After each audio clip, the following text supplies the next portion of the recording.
ያንን የሚጮኸው መንፈስ መሸኘት ያቃታቸው ደግሞ በአመለካከታቸው ችግር ነው።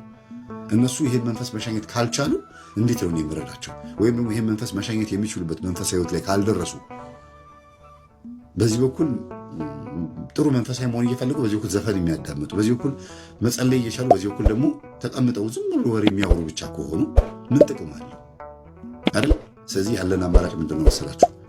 በቃ መንፈሳዊ እህትና ወንድምነት ብቻ ይቀጥላል። ሲጨርሱ ደግሞ ይመጣሉ። እድሜ እኮ ራሱ እኮ ያስጨርሳል። እድሜ ክርስቶስ ምንድን ያለው? ጌታ ሆይ የወይን ጠጅ አልቆባቸዋል ስትል ድንግል ማርያም ጊዜ ገና አልደረሰም፣ አንቺ ሴት ከአንቺ ጋር ምን አለኝ? ሁለት አይነት ነገር የተናገረው ጊዜ ገና አልደረሰም ሲል ምን ማለት ነው? ወይን ጠጁ ይሄ ሰው የበጠበጠው ብዙ የማይጥመው ለሰርግ ተብሎ ተደግሶ ግን ሁሉንም ሰው እንዲያዳርስ ተብሎ ቀጥኖ የተሰራው ጠጅ ገና ከማሰሮ ውስጥ አላለቀም። እሱ ጠጅ ልቅ እስኪል ድረስ እንጠብቅ እያላት ነው ድንግል ማርያም ጊዜ አልደረሰም ሲላት። በአንድ በኩል ደግሞ ጊዜ አልደረሰም ሲል በመስቀል ላይ ተሰቅዬ የምሰጣችሁ የወይን ጠጅ ይበልጣል ማለቱ ነው። ግን ለድንግል ማርያም ደግሞ ከአንቺ ጋር ምን አለኝ ያልሽኝን አረግልሻለሁ ብሎ ጊዜያዊ የሆነው የወይን ጠጁንም አጣፍጦ አምጥቶ ሰጥቷቸዋል። ምን እስኪያልቅ ጠብቆ፣ ውስጥ ያለው ወይን ጠጅ እስኪያልቅ ጠብቆ። ምክንያቱም ውስጥ ትንሽዬ ወይን ጠጅ ቢኖር ኖሮ ያ 6 ጋኖች ውስጥ ዶኪማስ የደገሰው ሰርግ ላይ ማለት ነው ትንሽ ወይን ጠጅ ቢኖር እሱን አብዝቶት ነው ይባል ነበር። ግን እንዳልሆነ ሙጥጥ አድርገው ከጨረሱት በኋላ ባዶ ወይን ጠጅ ላይ ባዶ ማሰሮን ስራ ላይ ውሃ ሙሉባቸው አለና ውሃ ተሞልቶ ከዛ በኋላ ነው ወይን ጠጅ ያደረገው። አሁንም እኛ በህይወታችን እንደዚህ ነን። ስትመጡ ወደ መንፈሳዊ ህይወት እኛ የምናስተምረውን ትምህርት ለመማር ስትመጡ ባዶ ሆናችሁ ምንም እርሾ የዓለማዊ የበጠበጠው ወይን ጠጅ ዓለማዊ አስተሳሰባችሁን ትታችሁ ከሆነ የመጣችሁት አዲስ ወይን ጠጅ ክርስቶስ እናንተ ውስጥ ይሞላባቸዋል። ስጋው ደግሞ ስትቀበሉ ጤነኛ ሆናችሁ ነው። መንፈሳዊ ህይወትም ስትኖሩ ጤነኛ ሆናችሁ ነው። ወደኋላ እንድትመለሱ የሚያደርጋችሁንም አሸንፋችሁ ጤነኛ ሆናችሁ ነው የምትኖሩት። የሚመጣባችሁ የሚፋለማችሁ ነገር ግን ቀጠሮ የኃጢአት ቀጠሮ የምትይዙ ከሆነ ቆይ ከዳንኩኝ በኋላ ይችን ልጨርስ፣ ይሄን ካደረግኩ በኋላ ሄጂ ተመልሼ ደግሞ እንደዚህ ፏፏ አረገዋለሁ፣ ትንሽ ቦግ ቦግ ቦግ አረገዋለሁ ምናምን የምትሉ ከሆነ በዛው እግዚአብሔር ዝም ይላል። ምልክትን ያሳያል። አለ እኮ ውስጥህ መንፈስ፣ ውስጥሽ እኮ መንፈስ አለ። ግን ብትተጊ ይሄን ሐሳብሽን ብትታዩ ተመልሼ ወደ ዓለም ሄዳለሁ የምትይውን ሐሳብሽን ብትታዩ እገላግልሽ ነበረ። ግን ይሄን ቀጠሮ ስለያዝሽ እኔ ከአንቺ ጋር አይደለሁም አትድከሚ ይላል። እስራኤላውያን እንደዛ ይላቸው ነበረ። ጦርነት መጥቶባቸው በካህኑ ኤሊ ዘመን ጦርነት እንውጣ፣ ታቦተ ጽዮን በሉ ተሸከሙ እንውጣ ሲሉ ታቦተ ጽዮን አትሸከሙ፣ እኔ ከእናንተ ጋር አይደለሁምና ወደ ጦርነት አትሂዱ ብሏቸዋል እግዚአብሔር ብሎ በነቢዩ በኩል ሲነግራቸው አይ አንሰማህም አንተን ብለው ታቦተ ጽዮን ተሸክመው ሄዱ። ጦርነት ሲዋጉ ይሸነፋሉ። ከእናንተ ጋር አይደለሁም፣ የኔ ኃይል ከእናንተ ጋር አይደለም፣ ለጊዜው ተጣልቻቸዋለሁ፣ አታምጡ ያልኳችሁን እርም የተባለን የአሕዛብን ምግብና ብራቸውን አምጥታችኋልና እሱን እርም የተባለውን ነገር ንስሐ እስካልገባችሁበት ድረስ የመጣውን ጦርነት አታሸንፉትም፣ ተዉ አትውጡ ተብላችኋል እያለ በነቢይ በኩል እግዚአብሔር እየነገራቸው አምፀው ሲወጡ ተሸንፈው ይመለሳሉ። ከዛ ቤቱ ማረን ብሎ ደግሞ የተንበርኮ ይሰግዱ ነበር ይላል። ይሄ አሁን ያለው ህይወታችን እኮ ነው። ዝም ብላችሁ አትላተሙ፣ አትጋፈጡ። መታችሁ ደግሞ እኛ አይነ ጥላ ጠቋር መንፈስ እንደዚህ ያደርጋል ስንል አዎ ያደርጋል። እሺ ከዛስ ቅዱስ ሚካኤል ምን አደረገ? እንደዚህ ያደረገ ገብርኤል እሱን ይዞ ወጥሮ እግዚአብሔር ሆይ ከዚህ ነገር ከገላገልከኝ ለቅዱስ ቁርባን በቃለሁ፣ ስራዬን እቀይራለሁ፣ መንፈሳዊ ሆኜ እኖራለሁ፣ ህዝብህን አስተምራለሁ፣ እንዲህ ሆኜ አገባለሁ፣ ወልዳለሁ እና ጥሩ ክርስቲያን እሆናለሁ ብላችሁ ቃል ስትገቡ መንፈስ ቅዱስ ያግዛል። አይ ቆይ እስቲ ትንሽ አንድ 20 ቀን አንድ ወር ያክል ትንሽ ሱባኤ ልግባና ትንሽ ከዳንኩ በኋላ ሄጄ ደግሞ ወደ ነበርኩባት ስራ ይመለሳለሁ የምትሉ ከሆነ ያቺ ቀጠሮ ያቺ ያዛችኋት እርሾ እስክታልቅ ድረስ እግዚአብሔር ዝም ይላል። ያቺ ያዛችኋት እርሾ እስክታልቅ ድረስ እግዚአብሔር ዝም ይላል፣ ጸጥ ይላል። መታችሁ ብትጠመቁም ይጮሃል እንጂ አይወጣም። ላይጮህም ይችላል፣ ግን ይጮሃል፣ ያጓራል። ምንም ነገር ብታገኙ፣ ገንዘብ ብታገኙ፣ ልጅ ብታገኙ ሁሉ ነገር ይዞት ይሄዳል። ለምን? ቀጠሯችሁ ያ በውስጥ ያለው ያ መንፈሳዊ ያልሆነ ቀጠሮ ሁሉንም ምንም ትዳርም ብትይዙ ይፈርሳል፣ ምንም ብትይዙ ይበለሻሻል ማለት ነው። ስለዚህ እግዚአብሔር ከነካን በኋላ ተመልሰን ወደ ዓለም ሄደን ሰይጣን ከነካን እጥፍ ሆኖ ነው የሚመጣው ይላል የማቴዎስ ወንጌል ምዕራፍ 12 ቁጥር 44 ላይ አንድ ሰው መንፈስ ከአንድ ሰው ከወጣ በኋላ ወደ በረሃ ይሄዳል። እንደዚህ አይነት ትምህርት አዳምጠው ይሄን የመሰለ ነገር ገብቶ ሁሉንም አባቶች አውቀው ያጠምቃሉ የሚባሉትን አባቶች ያውቃሉ፣ ይሄዳሉ፣ ይቀርባሉ፣ ምን ያሉ አጅሬው ግን አሁንም ያገኛቸዋል። ለምን? እቅዱ ውስጥ ያለው እቅድ ምን እንደሆነ ያውቀዋል አጅሬው። 3 አይነት ነገር አለ ሰው ተመልሶ ወደ ኃጢአት እንዲገባ የሚያደርጋቸው። ይህን መንፈሳዊ ትምህርት ካዳመጡ በኋላ መልሰው ዓለማዊ እንዲሆን የሚያደርጋቸው ማለት ነው። አንደኛ ሰይጣንን በመፍራት ብቻ ሰይጣንን ፈርተውት ወይኔ እኔ ውስጥ እየጮኸ ነው፣ እኔ ውስጥ አለ ኑሮዬን ህይወቴን የሚያበላሽብኝ የሚያመሰቃቅልብኝ ይሄ ሁሉ ከሆነ ላባረው ብለው ፈርተውት ብቻ እሱን ለማባረርና ከውስጣቸው ለማስወጣትና እንደገና ወደ ነበሩበት ሰላማዊ ህይወታቸው ለመመለስ ሲሉ ብቻ ዘፋኝም ሊሆኑ ይችላሉ፣ ዓለማዊ ዝሙት ህይወት ውስጥ ያሉ ሊሆኑ ይችላሉ። ይመጡና አልበም ሊያወጡ እኮ ተዘጋጅተዋል። በቅርበት ራሱ አልበም ሊያወጡ በቃ ሙዚቃ ምናምን ቅንብር ጨርሰው ምን ብለው መተው እኔ ጋር መምህርዬ እንደዚህ በቃ ችግር እየገጠመኝ ይኸውልህ ስራዬ ላይ እንቅፋት እየገጠመኝ እና እግዚአብሔር የዘፈን ተባባሪ ነው እያልከው ነው። ዘፈንህን እርግፍ አርገተውና ጾም፣ ጸልይ፣ ስገድ፣ ስራ ፊልድህን ቀይር። ከዛ በኋላ እግዚአብሔር ያግዛል፣ ይረዳል።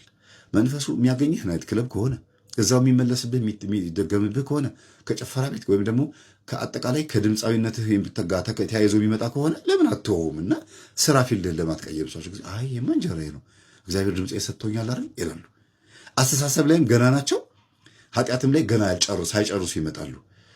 ታዲያ መምህር ለምትሉኝ ያላችሁ እኔ እኮ የእንደዚህ አይነት አስተሳሰብ መምህር እንዴት እሆናለሁ? ምናልባት እንደ መምህር አይታችሁኝ መምጣታችሁን አመሰግናለሁ። ግን ፈጽሞ ይሄን ኃጢአት መተው አለብኝ የሚል ሐሳብ ውስጣችሁ ከሌለ ባንገናኝ ጥሩ ነው። ወይም ደግሞ አንድ ቀን እግዚአብሔር ይሄን ኃጢአት ያስጥለኛል፣ ኃጢአት ነው ዘፈን ኃጢአት ነው መንግሥተ ሰማያት አያስገባም፣ ወይም ደግሞ የዝሙት ህይወት ይሄ የማደርገው ነገር ትክክል አይደለም፣ እግዚአብሔር አንድ ቀን ይመልሰኛል ብለህ የምታስብ ከሆነ ላግዝህ፣ ልርዳ። አንድ ቀን እስክትመለስ ዓመት በዓል ሲመጣ እንኳን አደረሰ እንባባል፣ አይዞህ በርታ፣ ፕሮግራም ሲኖረኝ ምናምን እጠራለሁ፣ ችግር የለውም ብዬ ስላቸው ግን እኮ ይሉና ኃጢአቱን ደግፈውት ከኔ ጋር ይከራከራሉ። የሚያደርጉትን ነገር እንደ ኃጢአት ወይም ደግሞ እንደ ጥፋት አይቆጥሩትም።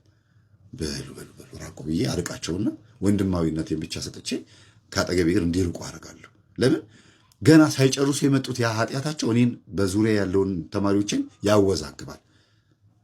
እና ጨርሰው እስኪመጡ ጠብቃለሁ ማለት ነው። ገና ናቸው፣ ቆይ ይጨርሱላለሁ። ሰው ደውሎ ራሱ አረ መምህር ያንተ ተማሪ አይደል ይሄ ልጅ ይሄች ልጅ አንተ ተማሪ አለች፣ ምንድን ነው እያደረገች ያለችው ቲክቶክ ላይ ዩቲዩብ ላይ ፌስቡክ ላይ? እና ታዲያ ምን ላድርግ? ከ10 ሰዎች ውስጥ 2 ሰው ፌል ስላደረገ እኔ ምን ላድርግ? ያለኝ አማራጭ ምንድን ነው? ማሳየት ማስተማር ነበረ። እነዚህ ሰዎች የሆነ ያልጨረሱት ነገር አለ። ጸበል ሲረጩ ይጮሃሉ። ማነው ሲባል እገሌ ነኝ ይላል።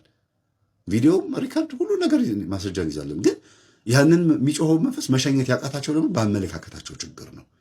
እነሱ ይሄን መንፈስ መሸኘት ካልቻሉ እንዴት ነው የምረዳቸው? ወይም ደግሞ ይሄን መንፈስ መሸኘት የሚችሉበት መንፈሳዊ ህይወት ላይ ካልደረሱ በዚህ በኩል ጥሩ መንፈሳዊ መሆን እየፈለጉ በዚህ በኩል ዘፈን የሚያዳምጡ በዚህ በኩል መጸለይ እየቻሉ በዚህ በኩል ደግሞ ተቀምጠው ዝም ብሎ ወሬ የሚያወሩ ብቻ ከሆኑ ምን ጥቅም አለው አይደል? ስለዚህ ያለን አማራጭ ምንድን ነው መሰላችሁ? በቃ መንፈሳዊ እህትና ወንድምነት ብቻ ይቀጥላል። ሲጨርሱ ደግሞ ይመጣሉ። እድሜ እኮ ራሱ እኮ ያስጨርሳል። እድሜ ክርስቶስ ምንድን ነው ያለው? ጌታ ሆይ የወይን ጠጅ አልቆባቸዋል ስትል ድንግል ማርያም ጊዜ ገና አልደረሰም፣ አንቺ ሴት ከአንቺ ጋር ምን አለኝ? ሁለት አይነት ነገር የተናገረው ጊዜ ገና አልደረሰም ሲል ምን ማለት ነው? ወይን ጠጁ ይሄ ሰው የበጠበጠው ብዙም የማይጥመው ለሰርግ ተብሎ ተደግሶ ግን ሁሉንም ሰው እንዲያዳርስ ተብሎ ቀጥኖ የተሰራው ጠጅ ገና ከማሰሮ ውስጥ አላለቀም። እሱ ጠጅ ልቅ እስኪል ድረስ እንጠብቅ እያላት ነው ድንግል ማርያም ጊዜ አልደረሰም ሲላት። በአንድ በኩል ደግሞ ጊዜ አልደረሰም ሲል በመስቀል ላይ ተሰቅዬ የምሰጣችሁ የወይን ጠጅ ይበልጣል ማለቱ ነው። ግን ለድንግል ማርያም ደግሞ ከአንቺ ጋር ምን አለኝ ያልሽኝን አረግልሻለሁ ብሎ ጊዜያዊ የሆነው የወይን ጠጁንም አጣፍጦ አምጥቶ ሰጥቷቸዋል። ምን እስኪያልቅ ጠብቆ፣ ውስጥ ያለው ወይን ጠጅ እስኪያልቅ ጠብቆ። ምክንያቱም ውስጥ ትንሽዬ ወይን ጠጅ ቢኖር ኖሮ ያ 6 ጋኖች ውስጥ ዶኪማስ የደገሰው ሰርግ ላይ ማለት ነው ትንሽ ወይን ጠጅ ቢኖር እሱን አብዝቶት ነው ይባል ነበር። ግን እንዳልሆነ ሙጥጥ አድርገው ከጨረሱት በኋላ ባዶ ወይን ጠጅ ላይ ባዶ ማሰሮን ስራ ላይ ውሃ ሙሉባቸው አለና ውሃ ተሞልቶ ከዛ በኋላ ነው ወይን ጠጅ ያደረገው። አሁንም እኛ በህይወታችን እንደዚህ ነን። ስትመጡ ወደ መንፈሳዊ ህይወት የኛ የምናስተምረው ትምህርት ለመማር ስትመጡ ባዶ ሆናችሁ ምንም እርሾ የዓለማዊ የበጠበጠው ወይን ጠጅ ዓለማዊ አስተሳሰባችሁን ትታችሁ ከሆነ የመጣችሁት አዲስ ወይን ጠጅ ክርስቶስ እናንተ ውስጥ ይሞላባቸዋል። ስጋው ደግሞ ስትቀበሉ ጤነኛ ሆናችሁ ነው። መንፈሳዊ ህይወትም ስትኖሩ ጤነኛ ሆናችሁ ነው። ወደኋላ እንድትመለሱ የሚያደርጋችሁንም አሸንፋችሁ ጤነኛ ሆናችሁ ነው የምትኖሩት። የሚመጣባችሁ የሚፋለማችሁ ነገር ግን ቀጠሮ የኃጢአት ቀጠሮ የምትይዙ ከሆነ ቆይ ከዳንኩኝ በኋላ ይችን ልጨርስ፣ ይሄን ካደረግኩ በኋላ ሄጂ ተመልሼ ደግሞ እንደዚህ ፏፏ አረገዋለሁ፣ ትንሽ ቦግ ቦግ ቦግ አረገዋለሁ ምናምን የምትሉ ከሆነ በዛው እግዚአብሔር ዝም ይላል። ምልክትን ያሳያል። አለ እኮ ውስጥሽ እኮ መንፈስ አለ። ግን ብትተጊ ይሄን ሐሳብሽን ብትተዩ ተመልሼ ወደ ዓለም ሄዳለሁ የምትይውን ሐሳብሽን ብትተዩ እገላግልሽ ነበረ። ግን ይሄን ቀጠሮ ስለያዝሽ እኔ ከአንቺ ጋር አይደለሁም፣ አትድከሚ ይላል። እስራኤላውያን እንደዛ ይላቸው ነበረ። ጦርነት መጥቶባቸው በካህኑ ኤሊ ዘመን ጦርነት እንውጣ፣ ታቦተ ጽዮን በሉ ተሸከሙ እንውጣ ሲሉ ታቦተ ጽዮን አትሸከሙ፣ እኔ ከእናንተ ጋር አይደለሁምና ወደ ጦርነት አትሂዱ ብሏቸዋል እግዚአብሔር ብሎ በነቢዩ በኩል ሲነግራቸው አይ አንሰማህም አንተን ብለው ታቦተ ጽዮን ተሸክመው ሄዱ። ጦርነት ሲዋጉ ይሸነፋሉ። ከእናንተ ጋር አይደለሁም፣ የእኔ ኃይል ከእናንተ ጋር አይደለም፣ ለጊዜው ተጣልቻችኋለሁ፣ አታምጡ ያልኳችሁን እርም የተባለን የአሕዛብን ምግብና ብራቸውን አምጥታችኋልና እሱን እርም የተባለውን ነገር ንስሐ እስካልገባችሁበት ድረስ የመጣውን ጦርነት አታሸንፉትም፣ ተዉ አትውጡ ተብላችኋል እያለ በነቢይ በኩል እግዚአብሔር እየነገራቸው አምፀው ሲወጡ ተሸንፎ ይመለሳሉ። ከዛ ቤቱ ማረን ብሎ ደግሞ የተንበርኮ ይሰግዱ ነበር ይላል። ይሄ አሁን ያለው ህይወታችን እኮ ነው። ዝም ብላችሁ አትላተሙ፣ አትጋፈጡ። መታችሁ ደግሞ እኛ አይነ ጥላ ጠቋር መንፈስ እንደዚህ ያደርጋል ስንል አዎ ያደርጋል። እሺ ከዛስ ቅዱስ ሚካኤል ምን አደረገ? እንደዚህ ያደረገ ገብርኤል እሱን ይዞ ወጥሮ እግዚአብሔር ሆይ ከዚህ ነገር ከገላገልከኝ ለቅዱስ ቁርባን በቃለሁ፣ ስራዬን እቀይራለሁ፣ መንፈሳዊ ሆኜ እኖራለሁ፣ ህዝብህን አስተምራለሁ፣ እንዲህ ሆኜ አገባለሁ፣ ወልዳለሁ እና ጥሩ ክርስቲያን እሆናለሁ ብላችሁ ቃል ስትገቡ መንፈስ ቅዱስ ያግዛል። አይ ቆይ እስቲ ትንሽ አንድ 20 ቀን አንድ ወር ያክል ትንሽ ሱባኤ ልግባና ትንሽ ከዳንኩ በኋላ ሄጄ ደግሞ ወደ ነበርኩባት ስራ ይመለሳለሁ የምትሉ ከሆነ ያቺ ቀጠሮ ያቺ ያዛችኋት እርሾ እስክታልቅ ድረስ እግዚአብሔር ዝም ይላል፣ ጸጥ ይላል። መታችሁ ብትጠመቁም ይጮሃል እንጂ አይወጣም። ላይጮህም ይችላል፣ ግን ይጮሃል፣ ያጓራል። ምንም ነገር ብታገኙ፣ ገንዘብ ብታገኙ፣ ልጅ ብታገኙ ሁሉ ነገር ይዞት ይሄዳል። ለምን? ቀጠሯችሁ ያ በውስጥ ያለው ያ መንፈሳዊ ያልሆነ ቀጠሮ ሁሉንም ምንም ትዳርም ብትይዙ ይፈርሳል፣ ምንም ብትይዙ ይበለሻሻል ማለት ነው። ስለዚህ እግዚአብሔር ከነካን በኋላ ተመልሰን ወደ ዓለም ሄደን ሰይጣን ከነካን እጥፍ ሆኖ ነው የሚመጣው ይላል የማቴዎስ ወንጌል ምዕራፍ 12 ቁጥር 44 ላይ አንድ ሰው መንፈስ ከአንድ ሰው ከወጣ በኋላ ወደ በረሃ ይሄዳል፣ ውሃ ወደ ሌለበት ስፍራ ይሄዳል። ከዛ እዛ ደግሞ አላስቀምጥ ሲሉት ቅዱሳን አባቶች በጸሎታቸው ምን ተመልሼ ወደ ነበርኩበት ቤቴ ልምጣ ይላል ቁጥር 44 ላይ ወደ ነበርኩበት ቤቴ ተመልሼ ልምጣ ይልና ሲያይ በጸበል አባራይ ነበረ፣ በጸሎትም በቅዳሴም በምንም ብቻ በስግደትም አባራይ ነበር ወይም አባሮይ ነበረ። አሁን ተመልሶ እንደገና ወደ ዓለም መጣልኝ፣ ቆይ ይቺን አስተሳሰቡን እወድለታለሁ ይልና እገባለሁ ተመልሼ ወደ ልቡ ወደ ነበርኩበት ቤቴ ልመለስ ቢለው ቤት የተባለው ልብ ነው፣ እመለስበታለሁ ይልና ይላል። ግን ብቻዬን አልገባም፣ 7 ከኔ የከፉ አጋንንቶችን ይዤ መጥቼ እገባለሁ ይላል። ከዛ 7 ከራሱ የከፉ አጋንንትን ይዞበት እሱ 8ኛ ሆኖ ይገባበታል። ለዚህ ሰው መጀመሪያ ከነበረው ስቃዩ ይልቅ 2ኛ ላይ ያለው ይብስበታል። እስቲ ዋቸው መንፈሳዊ ሆነው ሰንበት ትምህርት ቤትም ገብተው ትንሽ እግዚአብሔር እናውቀዋለን ብለው ካሉ በኋላ ወደ ዓለም ሄደው ዓለም ላይ እግዚአብሔር እንዴት እንደሚያሰድቡት ህይወታቸውን። መጀመሪያ እኮ ጥሩ ሰው ነበሩ። ከዛ ወደ ዓለም በሆነ በተለያየ ምክንያት ይሄዳሉ። ሰው ፍጹም አይደለም፣ ብዙ ምክንያት ይኖረዋል። ደካማም ነው፣ እናዝናለን፣ ሁላችንም እንደሰታለን። ደካማ ስለሆንን ሁልጊዜ ይጥለናል የሆነ ችግር። ግን ወደ ዓለም ሄደን መንፈሳዊ አይደሉም የሚባሉ ዓለማውያን እንኳን የማያደርጉትን አንድ ይላል እኮ አሕዛብ እንኳን የማያደርጉትን ነገር እናንተ በእናንተ መካከል ታደርጋላችሁ። ለዚህ ሰው እኔ እንዲህ ይላሉ ይላል ቅዱስ ጳውሎስ የቆሮንቶስ መልእክት ላይ አይደለም 12 ላይ ማለት ነው። ይህ ሰው ለሰይጣን ተላልፎ እንዲሰጥ ወስኜበታል፣ ፈርጄበታለሁ። ነፍሱ ገነት እንድትገባ ወይም በነፍሱ እንዳይጠየቅ ሲኦል እንዳይገባ በስጋው ለሰይጣን ይሰጥ። ጸበልተኛ ይሁን ማለት ነው። አይሻልም? ዓለማዊ ሆኖ መንፈሳዊ ሆኖ ወደ ዓለም ሄዶ ዓለም ላይ ከመርመጥመጥ ኃጢአት ውስጥ ቆሻሻ ውስጥ ከመግባት እንደገና እግዚአብሔርን ከማሰደብ ነጠላ ለብሳ ነበረ እንደዚህ ሆነች፣ ይሄን አርጋ ነበረ እንደዚህ ሆነች ከመባል ወይም እንደዚህ ሆነ ከመባል ጸበልተኛ ሆኖ እየጮሁ ያ መንፈስ እኛችን ላይ መቼ ነው የምትወጣው? ትወጣለህ አትወጣም እያሉ እየተፋለሙ መኖር አይሻልም ወይ? ይሄን ያለው ቅዱስ ጳውሎስ እኮ ለሰይጣን ተላልፎ እንዲሰጥ ፈቅጃለሁ፣ ወስኛለሁ አለ። ስጋው ያለው ነፍሱ እንድትድን ጸበልተኛ ሆኖ እድሜ ልኩን ይኖር ነው። እናንተ ጸበልተኛ ሆናችሁ አልወጣም ብሏችሁ ያላችሁ ሰዎች አንደኛ ማድረግ ያለባችሁ ምንድን ነው? ለምንድን ነው መንፈሱ ያልወጣው? እኔ ጋር ምንድን ነው የቀረው እርሾ? ዓለም የበጠበጠው የወይን ጠጅ ውስጤ ምድራዊ የሆነ ብጥብጥ ነገር ውስጥ ያለ እሱ ወጥቶ ክርስቶስ በእኔ ላይ ሪፕሌስ ያላረገው አዲሱ የወይን ጠጅ ገብቶ እኔ ላይ ያልሰራው ለምንድን ነው? እኔ አሮጌ አቁፋዳ ስለሆንኩኝ ነው። በአሮጌ አቁፋዳ ላይ ወይም በአሮጌ የወይን ጠጅ መያዣ ላይ አዲስ የወይን ጠጅ ብትከቱበት ያፈነደዋል ነው የሚለው። ቷ አርጎ ያፈነደዋል። ወንጌል ነው የሚናገረው። ያፈነደዋል። በአዲስ አቁፋዳ ግን አዲስ የወይን ጠጅ ስታደርጉ ይጠባበቃሉ ይላል። አዲስ ሌጦ ታውቃላችሁ? የፍየል ሌጦ እሱን ነው አቁፋዳ የሚለው። እንግዲህ በድሮ ጊዜ ደህና ፈሳሽ ነገር የሚይዙበት በሱ ነው ወይ ቅል ነው እና ይተረትረዋል ሲል እንግዲህ ሌጦ ስለሆነ ነው። እና ምን ማለት ነው? እኛ በአዲስ መንፈስ ተለውጠን እግዚአብሔርን ተከትለን ይሄ ነገር ያድነኛል፣ በዚህ በኩል እኔ ኃጢአተኛ ስለሆንኩ አስቸጋሪ ስለሆንኩኝ ነው እንጂ እግዚአብሔር ይታደገኛል ብለን ወጥረን የያዝነውን ትምህርት ይዘን እስከ መጨረሻው ስንሄድ አዲስ እንሆናለን። ስጋው ደግሞ አዲስ ያደርገናል። የወይን ጠጁ የተባለው ስጋው ደግሞ ወይም ደሙ ማለት ነው በእኛው ሕይወት ውስጥ ገብቶ አዲስ ማንነት ይኖረናል። ክርስቶስ ይቅር እንዳለ እኛም ይቅር ባይ እንሆናለን። የሚያደርጉትን አያውቁምና ይቅር በላቸው ብሎ በመስቀል ላይ እንደጮኸ እኛም ኤሎሄ ኤሎሄ ላማ ሰበቅታኒ አምላኬ አምላኬ ለምን ተውከኝ እንዳለ እኛም እንደገናም ደግሞ ተፈጸመ እንዳለ እኛም እንላለን። ያደረገውን ተአምር በእኛ ላይ ይፈጸምልናል። ለምን? አዲስ ስለሆንን። ዓመተ ምሕረት ውስጥ እኛ አዲስ ሆነን ካልተገኘን ሁል ጊዜ ዓለም ትወስደናለች እና መልሰው ወደ ኃጢአት የሚገቡ ሰዎች ቀጠሮ ስለያዙ ነው ቶሎ የማይድኑት። ሶስት ነገር ያልኳቸው አንዱ። ሁለተኛው ትልቁ ነገር ከመጡ በኋላ መፋለም ያቀታቸዋል።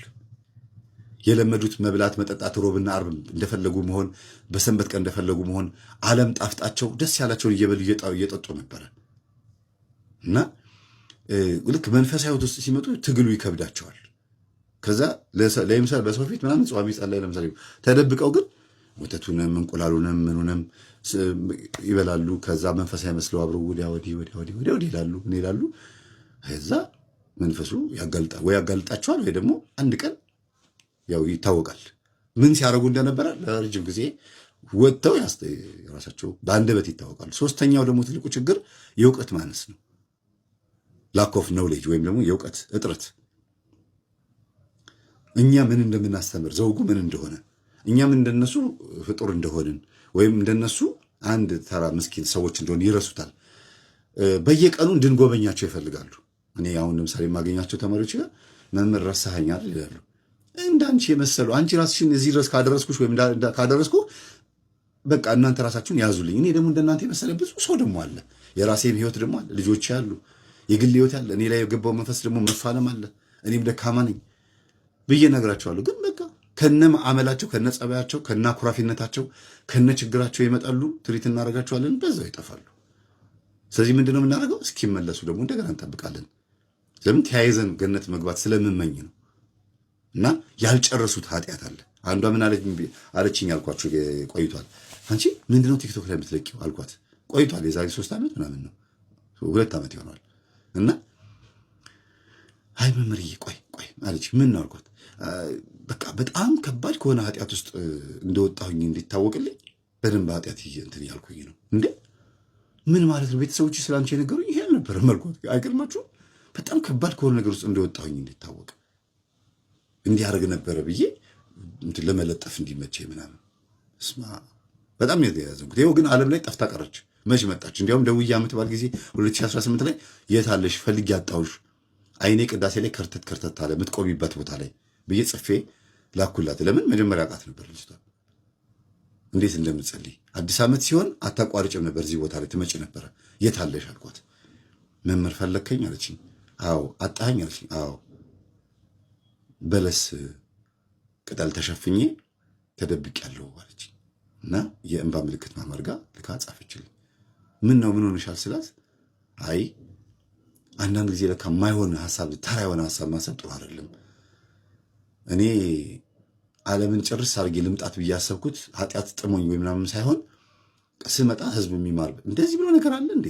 ጠፍተሽ ቀረሽ እኮ በዛው ሰው እንዲማርብኝ ብለሽ እንደገና በዓለም ኃጢአትን እያረግሽው እየፈጸምሽው እንዴት ነው ሰው የሚማረው? እንደዚህ ነገር አለ እንዴ ብዬ መክሪያት በዛው መሆን ጠፋች። የለችም። ስቲል እስካሁን ድረስ አይኔ ማየት ከብዷታል። እና እኔ የምለው ምንድን ነው